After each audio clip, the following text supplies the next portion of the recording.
Amahoro n'imigisha kuri wowe udukurikirana umunsi kundi kuri wowe udukurikirana hano kuri Step Up TV Show. Reka nizere ko ibintu byawe bikomeje kugenda neza, reka nizere ko umeze neza cyane. Nibwo tugitangira icyumweru, turi mu ntangiriro z'icyumweru, turi ku wa mbere tariki 18 Gicurasi 2026. Nizere ko bimeze neza, mbone no kuzakwifuriza kuzagira icyumweru cyiza bura ku wa mbere babigishoboka byose byahinduka. Ngendaje ngo twiganirire muri Step Up News, banyita Degending bisanzwe. Ikiganiro cyo ni Step Up News, turaza kuganira amakuru menshi cyane. Gusa ndaza kukubwira ko MTN Iwacu Muzika Festival abahanzi barindwi batwaye Primus Guma Guma Superstar bazaba bayitabiriye bose ukari barindwi, kandi hazabamo no kwibuka uwa munani. Murabizi ko abo nabandi ni Tom Cruise, ni King James, ni Riderman, ni Jay Paul, Butera Knowless, Urban Boys, Dream Boy na Bruce Melody. Bose bazajya bagenda baba abatumirwa ahantu hagiye hatandukanye. Ahantu hose MTN Iwacu Muzika Festival izajya ibera hazajya haba hari umusitari umwe waje nk'umutumirwa. Urugero kamze cyangwa ubwire biri kuvugwa ko Ngoma azaba ari Bruce Melody, Urban Boy bazaba bari Rubavu, Riderman azaba ari Musanze, Knowless azaba ari Muhanga, Dream Boy zihagarariwe na Platini bazaba bari Huye, Tom Cruise we azaturamira abantu b'Inyagatare. Byose turaza kubiganira uyu munsi. Hari habayeho ikiganiro n'itangazamakuru. Ndaza kukubwira yuko uwo bizagwira Florie wamamaye nka Yamano nawe ibye bikomeje kuba byagorana. Uburibu yamaze kwemeza ko yamufunze, ariko nubwo yamufunze hari byinshi cyane bikomeje kugenda bivugwa umunsi kundi. Wakibaza ngo ibi bizagenda ute? Ibikomere by'umugore wa Yamano biri kugaragara, video y'umugore wa Yamano nawe avuga ko umugore we yamunaniye. Icyo murankubwira, ababurana babiri babigiza nkana, ubwo hagati yabo harimo umwe uri kwigiza nkana. Full video nayigukorere hano kuri channel uyirebe mu buryo burambuye, niyo nakoze y'urukiko. Gusa nizere ko wayirebye, nimba utarayireba yirebe hano kuri Step Up TV Show iriho. Ndakubwira ko uwo bita Paraso yavuzwe cyane ko ashaka kuba yagira nabi uwo bita King Saha. Uyu King Saha avuga ko Paraso yashatse kuba yamwataka kuko yagaragaje amafoto y'imodoka ye nyine bigaragara ko yangiritse cyane. Biza kuvugwa cyangwa we atangaza ko Paraso ariwe washatse kumwataka. Mu magambo yavuze ngo nahisemo amahoro si ukubera ubwoba, n'ibindi byinshi kuri case ndaza kuba bikubwiraho. Ndaza kukubwira ko Kigali Fashion Week mbese muribuka ko igiye kuba igaruka. Abantu twara biganiye cyane ndayibasobanurira bimeze ute. Tariki 25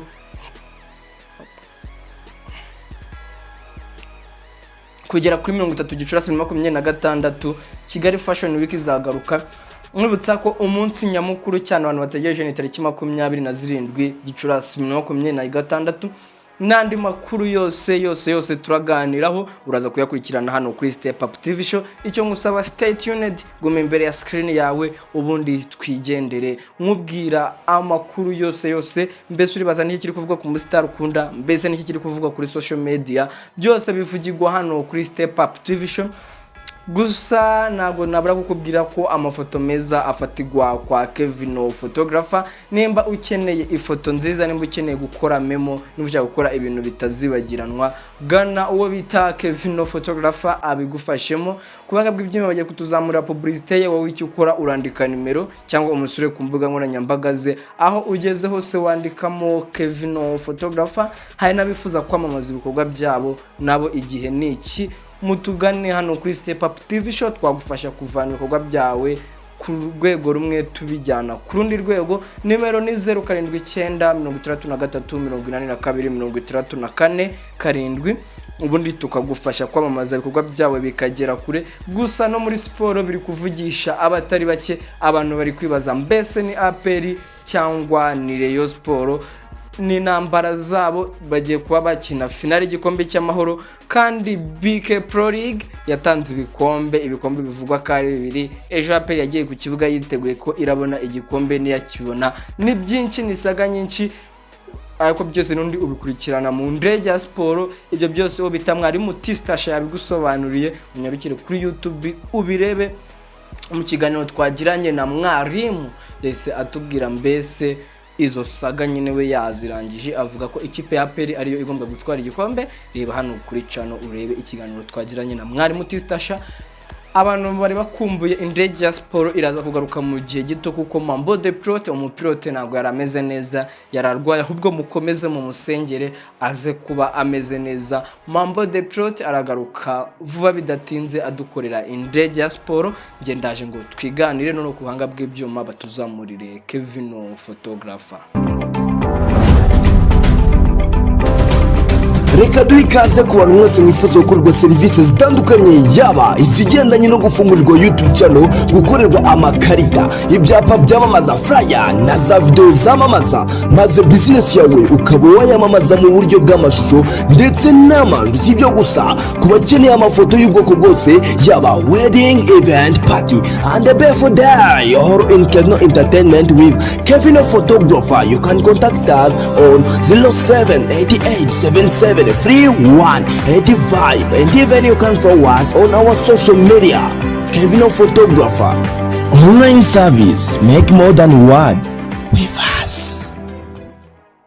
Nizere ko nimero za Kevin Photographer wamaze kuzandika. Nje nkuhaye ikaze aho tugiye kuvuga amakuru duyahereye ruhande. Bayita MTN Iwacu na Muzika Festival, ikaba ivuga ko abahanzi cyangwa uyu mwaka abahanzi 7 batwaye Primus Guma Guma Superstar batumiwe mu bitaramo bya MTN Iwacu Muzika Festival.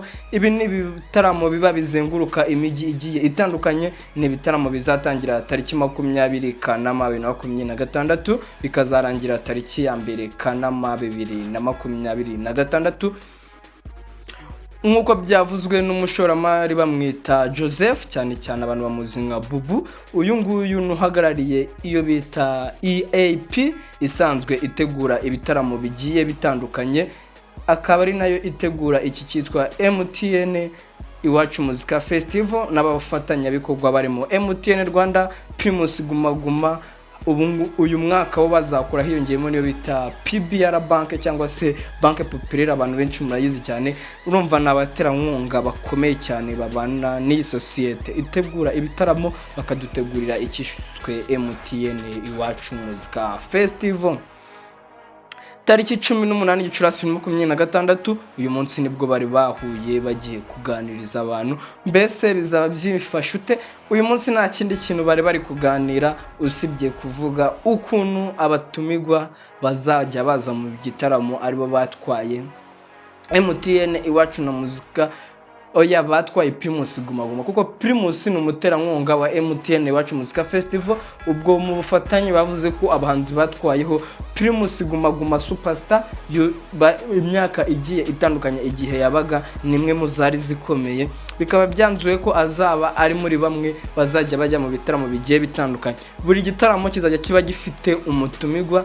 Nimba nka byandi na propose mbere, usibye ko nyine bashobora kuba batarabyumvishe, iyo nza kwagerana ikuza kubabwira kuri abagenda bafata bano bahanzi bato bataramenyekana cyane mu ntara, babandi bamwe bashinja ko ari abanyakigali, bakajya bagenda badukubita surprise kuri buri stage. Musanze badukubita wenda Rama, hehe badukubita Diezdora. Iyo ni proposal numva abantu muri Iwacu na Muzika bano bayitegura iyi festival batekerezaho, nkuko bazanye bano ba legend kuri buri stage, bakagerageza no gufata bano bahanzi basa nkaho bari kuzamuka nyine, abantu bashinja ko ari abi Kigali cyane, bakagenda babagabanya ama stage. Musanze bakashira umwe, ahandi bakashira undi. Sinzi uko abantu babyumva, ariko urumva ko ibyo ni ibintu byiza cyane, na bano bana bakagenda bazamuka biga no gukora ku ma stage manini. Atari nibyo nabo bakagenda bimprovinga nyine u Rwanda rwose, atari byo byo kuvuga ngo umuziki wabo umeze nkaho ukunzwe cyane mu mujyi. Sinzi uko abantu bategura MTN Iwacu Muzika babyaranja, gusa baramutse babikoze ni ikintu cyiza cyane, bakagenda bashiramo abahanzi bagiye batandukanye, ukabona wenda niba turi Musanze Diezidora araje, twagera hariya Ramaka baraje, uri makaza ahandi, n'urugero natangaga nyine ubwo bo bareba babahanzi baba bameze nk'ama surprise. Gusa n'undi bano bahanzi barindwi bo bazaba bahari, usibye ko bazajya n'undi baha icyubahiro umwe wavuyemo bamwita Jay Paul. Reka mwibutse abahanzi batwaye Primus Guma Guma Superstar iheruka kuba, bamwita Tom Close, bamwita King James, bamwita Riderman, bamwita Jay Paul, bamwita Butera Knowless, Urban Boy, Dream Boys na Bruce Melody. Aba bose bazaba bitabiriye MTN Iwacu Muzika Festival y'uyu mwaka. Ubwo buri karere bazajya baba bafite umustar, none ujye ubwira buri karere nuzaba ariyo, nkuko amakuru dukesha igihe.com. Gowe uraza kumbwira nakaye karere kasondetswe cyangwa nakaye karere kazaba kungutse cyane. Sinza ariko aba bantu n'abanyabigu, kuko umuntu watwaraga Primus Guma Guma abantu bazikuntu yari yubatse, byasabaga kuba wakonvetse hafi buri stage. Ubundi MTN nayo Iwacu Muzika Festival bari ukuntu bayiprovinga, bashiremo n'ibihembo ku buryo yajya kumera nka Primus Guma Guma, kuko murabona nimba muri kumwe na Primus yayiteguraga, namwe mwihurije hamwe mwabikora. Abantu b'ingoma Bruce Melody azaba abariho kabisa, abantu b'ingoma na Bruce Melody. Urban Boy bazaba bari Rubavu, abantu b'i Rubavu mwiteguye Urban Boys. Niyo mpamvu abantu bari kwibaza impamvu Urban Boy bari kongera kwihuza, abarimo nizo Safi Madiba bose bagenda bagaruka. Na yindi mpamvu usibye MTN Iwacu Muzika Festival y'uyu mwaka 2026. Noneho Riderman nawe imusanze azaba habaye, n'undi Musanze ndi mutuntu twe bamwita Knowless, abantu bimuhanga mbese mu ready kumwakira bamwita Queen. Dream Boys izahagarariwe na Platini, bose bo ntabwo bazaboneka, gusa Platini azaba hakubereye i Huye mu gitaramo kizabera i Huye, uwo bita Platini azaba ari umutumigwa. Tom Close azaba yibereye i Nyagatare, abantu b'Inyagatare mu mata, mukimara kunywa amata Tom Close azagaruka abahesho. Mwibutsa ko uyu mwaka n'ubundi dufite line-up nziza cyane, ndakeka uyu uri mu mwaka twagize line-up nziza, abarimo Chris Easy, Bushari, Marina, Ken Solo, Davis D, Kevin Kade, bose bazaba bahure kuri stage. Urumva ko ni ibintu byiza, na Roskana, urumva Roskana, Ken Solo, Kevin Kade, gusa no kugerageza no kongeramo bashiki bacu. Akenshi baba bashizemo umwe, ariko bashaka bajya bagira babiri cyangwa batatu, kuko nabo ni bamwe mu bafite fame. Noneho reka mbere ko tujya korizagwira n'ubundi byose nabigusobanuriye, ntago ari ngombwa ko tuza kubitindaho cyane. Ni ikiganiro nabonye mwakunze muri benshi cyane. Reka manze nkubwire ko urwego rw'umuziki mu Rwanda hagiye kuba hamurikwa iyi bayita Full Rap. Iyi nigiye kujya ifasha abahanzi, nkuko byari bimaze kugaragara ko abahanzi bakora indirimbo ariko ukurikije amafaranga bashiramo nayo babona akaza kuba ari make cyane. Iyi ni inkuru itavuzwa ahantu henshi cyane, gusa twe ni inkuru dukesha igihe.com ivuga ko iyi sosiyete ya Dream Record igiye kuba yazana ubwo rubuga. Iyo ikaba ikuriwe no bita Frank Maria Sebu Dandi, uyu niwe perezida wayo. Akaba yavuze ko yari projet bateguye imyaka igera muri 3, izajya ikora functions zigiye zitandukanye. Hazaba barimo gustreaminga nyine, nimba muri gucuranga indirimbo yawe hazajya hazamo amatangazo yamamaza abantu mukoresha Spotify. Murabyumva kuri akuntu biri gucuranga kuri Spotify, bakagenda bazana mara amatangazo yamamaza. Ubwo ayo matangazo yamamaza umuhanzi azajya agabana nabo, nawe abone amafaranga.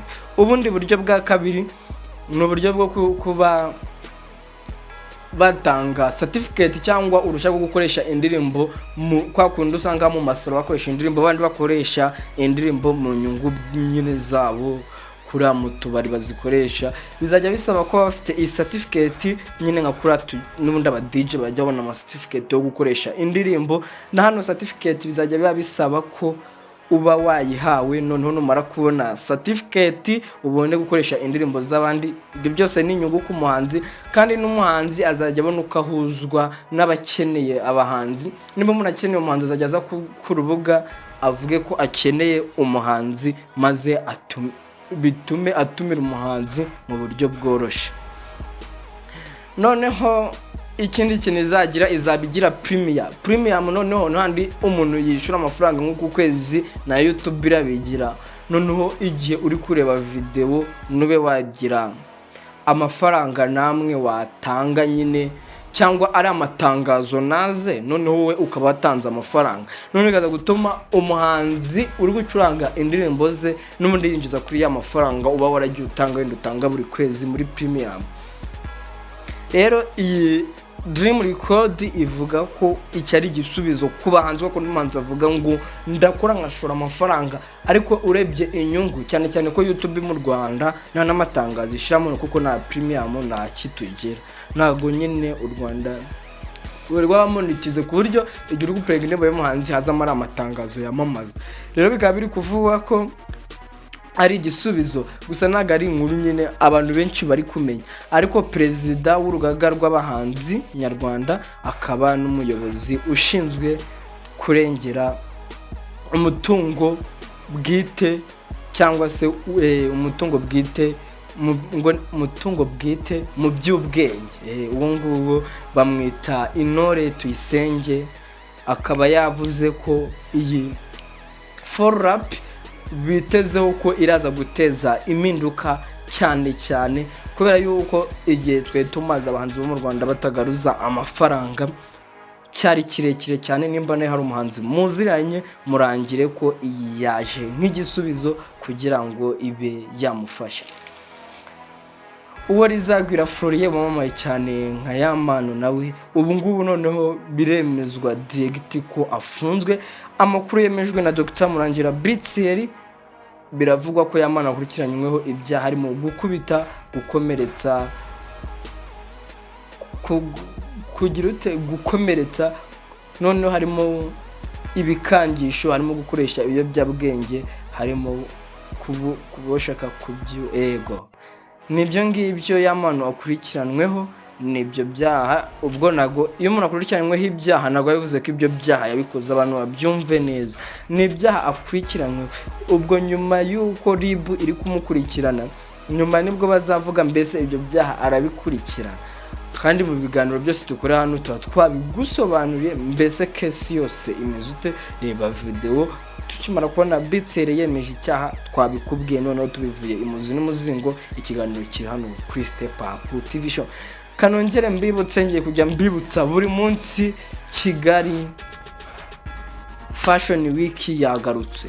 Ibi bintu ngiye kujya mbikubwira nyuma y'imyaka 7, bibazo ibintu bya bimaze imyaka 7 bitaba nibigaruka akaba ari wowe ucikwa, uzaba uhombye cyane. Bayita Fashion in the City, niko uyu mwaka izaba yitwa. Izatangira tariki 25 igere tariki 30 Gicurasi 2026. Gusa abantu benshi bategereje tariki 27 Gicurasi 2026 ubwo iyi Kigali Fashion Week cyangwa Fashion in the City izaba ibera ku kiraro cya Kigali Universe. Ni ikiraro bivuga ko cyubakishijwe amafaranga arenga miliyoni 500 z'amanyarwanda. Ibaze icyo kiraro ubwo bazaba barimo bagitemberaho aba fashion, abantu mukunda fashion. Njya mbona umuntu witwa Musinga abaga abantu bakoraga fashion ku ishuri, reka tuzahurire noneho turebe fashion koko nikim ikorwa, bimwe Musinga baserereza koko nibyo mwabaga mwabyishe cyangwa niko bikorwa. Kandi tuzahurireyo, nazaba ari wowe ubura naga ari ngiye uzabura ngo twirebere aba fashion. Mbese wowe urinde ukubura, ndabizi ntabwo uzabura. Bamwita Iradukunda Divine DJ Ira, ubwo yari kuganira no G Sport TV, ubwo yari kuganira n'abari muri Gani Faustinho, bagiranye ikiganiro cyiza cyane. Iki ni ikiganiro tuzaza twe tukagisesengura neza kuri Step Up TV Show ku munsi w'ejo. Byose ko yabivuze ushaka abanyarukira ukakireba, gusa highlight yayo ejo ku munsi w'ejo nge nzayiguha face to face, undeba mu maso nanjye nkureba mu maso, tubisesengura neza. Gusa ni ibintu byiza cyane kubona ko umuntu akunda igihugu nk'u Rwanda kuri urwego, kandi wasanga hari umunyarwanda utuye mu Rwanda nyine utabibona nkuko bavuga ngo ubambaye ikirezi ntabwo kera. DJ Ira nk'umwe mu ba DJ bakunzwe cyane cyane nanjye mba mvuga ati kabisa niwe mu DJ wanjye w'umwari n'umutegarugori, ubwo mu bari n'abategarugori DJ Ira ndakeka n'ubundi arabayoboye, gusa reka tureke kubitindaho. Ku munsi w'ejo ni rendezvous 2011, murabizi ko habaye ikintu cyari kiri kuvugwa cyane, gusa byarangiye Shakira abicitse. Wakibaza ngo byari bimeze gute? Shakira yashinjwaga kuba yaranyereje imisoro, yarari gucibwa amafaranga arenga miliyoni 29 z'amanyarwanda, bivuga ko ari imisoro yanyereje mu gihugu cya Espagne. Gusa byaje kurangira urubanza arutsinze. N'urubanza byari bisa nkaho bigoye, gusa byarangiye arutsinze. Ubwo Shakira ubu izo miliyoni 29 ntabwo azikibahaye. Ni miliyoni 29 yaregwagamo ko yanyereje imisoro mu mwaka wa 2011.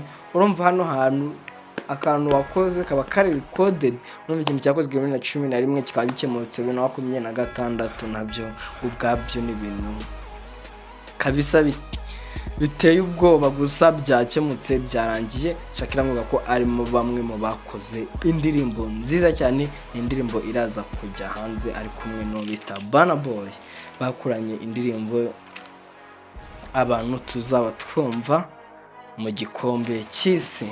Mu gikombe cy'isi wo bita Shakira no bita Burna Boy, nabonye trailer yayo nyine coming soon yayo, ni indirimbo nziza cyane yitwa Die izahuriza hamwe wo bita Shakira no bita Burna Boy. Mbese uri ready kuba wakakira iyo ndirimbo? Bamwita King Saha no bita Palos. Aba nabo bakomeje guhangana umunsi kundi. Ejo muri uwo bita King Saha nibwo yagaragaje amafoto y'imodoka ye yangiritse cyane mu buryo bukomeye. Avuga ko we ari muzima yarokotse, ariko avuga ko uwitwa Pallaso akomeje kuba yamugendaho cyane ko yifuza kumwica ngo ubugira kabiri amurokoka. Akomeza avuga amagambo menshi, gusa yavuze ngo nahisemo amahoro kurusha nyine abantu batazajya bagira ngo ni ubwoba, ngo nahisemo amahoro ntabwo ari ubwoba. Uyu Pallaso n'uyu King Saha nabo ibyabo biragoye cyane kuba wabimenya, gusa ikivuga nuko King Saha akomeje gutukana no bita Pallaso, nabo bakomeje kuba bahanganye hagati yabo. Uwo bita King Saha akaba ashinja Pallaso kuba nyine ashaka kumuzimya, kuko yageze gutangaza ngo hari abahanzi bashaka kumuzimya. Gusa akimara kubitangaza yari yabivuze muri rusange, abantu bose bamenya ko ari Pallaso kuko bakunda guhora bahanganye, nta kindi bapfa. Wakibaza ngo bapfiki. Pallaso nawe ashinja uyu King ko atajya yubaha abakuru be bamutanze mu muziki, cyane abarimo Jose Chameleone niwe akunda kwibasira. Rero Pallaso ngo akunda kuza n'undi ameze nkaho agamije nko guhorera mukuru we Jose Chameleone, akaba aribyo bituma akunda kwibasira uyu King Saha. Noneho ubwo bari bakoze igitaramo ejo bundi nibwo byabaye saga ikomeye cyane, aribwo hagaragaye izo modoka. Gusa nubwo ari saga, ntago ari saga nanone twavuga ko ikomeye cyane. Kubera ikinyumva neza, polisi yo muri Uganda yavuze ko nta numwe watanga ikirego. Urumva nimba umuntu yaratatswe natange ikirego ngo polisi we yabizamo, uko biri kose ntabwo ubwo yabikomeye cyane, cyangwa akaba atari nabyo, kuko igihe bataratanga ikirego kuri polisi ivuga ko itegereje ko hari uwazana ikirego bakaba bakigaho, ariko kugeza ubu impande zombi nta numwe urazana ikirego. Nyemera amakuru yacu tuyasoza. Mbere yuko tuyasoza, Ambassadors of Christ bafite igitaramo. Ni igitaramo kizaba tariki 30 Kanama 2026. Buri munsi tugiye kujya tukivuga. Ni korali imwe mu zikomeye cyane, yatangiye mu mwaka wa 1996. Bamaze imyaka 30 bakora indirimbo zo kuramya no guhimbaza Imana, bakora mu itorero ry'Abadventiste b'umunsi wa karindwi. Bafite igitaramo kizabera muri BK Arena. Mbese niwe wo kubura, nazaba ari wo ubura, naga ari ngiye uzabura. Ubundi tujye guselebratinga, twumve historique. Ni kwari yakunzwe n'abatari bake, basohoye indirimbo nyinshi zafashije abanyarwanda, si by'Imana gusa, n'indirimbo zihumuriza abantu. Bakoze ibikorwa bitandukanye, harimo no gusura ababa mu kigo ngororamuco. Niyo mpamvu Rendez-vous na yindi ni tariki 30 Kamena 2026. Amafoto meza nayo n'ahandi afatirwa usibye kwa Kevin Photographer. Nimba ushaka gukora memo, nimba ushaka gukora ikintu kitazibagiranwa, nakubwiye ko abahanga bo kwanaliza ifoto buranga ifoto isobanura byinshi, buriya ngo nta foto kandi nta cyabaye. Nimba ukeneye amafoto meza n'ahandi wabikorera usibye kwa Kevin Photographer, musure ku mbuga nkoranyambaga aho ugeze hose wandikamo Kevin Photographer. Njyewe nta kindi nakubwira usubye kugira ngo ugire umugoroba mwiza, Imana ikomeze ikundebere, ja akundebere icyoroshe wowe wahisemo kubana natwe hano kuri Step Up TV Show. Reka nkubwire ngo uzagire icyumweru cyiza kandi komeza ukore subscribe, share, comment, like, tugende twikurira umunsi kundi. Ndagukunda cyane. Yari DJ N Sharp Soul Master Vibe, ikiganiro cyo ni Step Up News.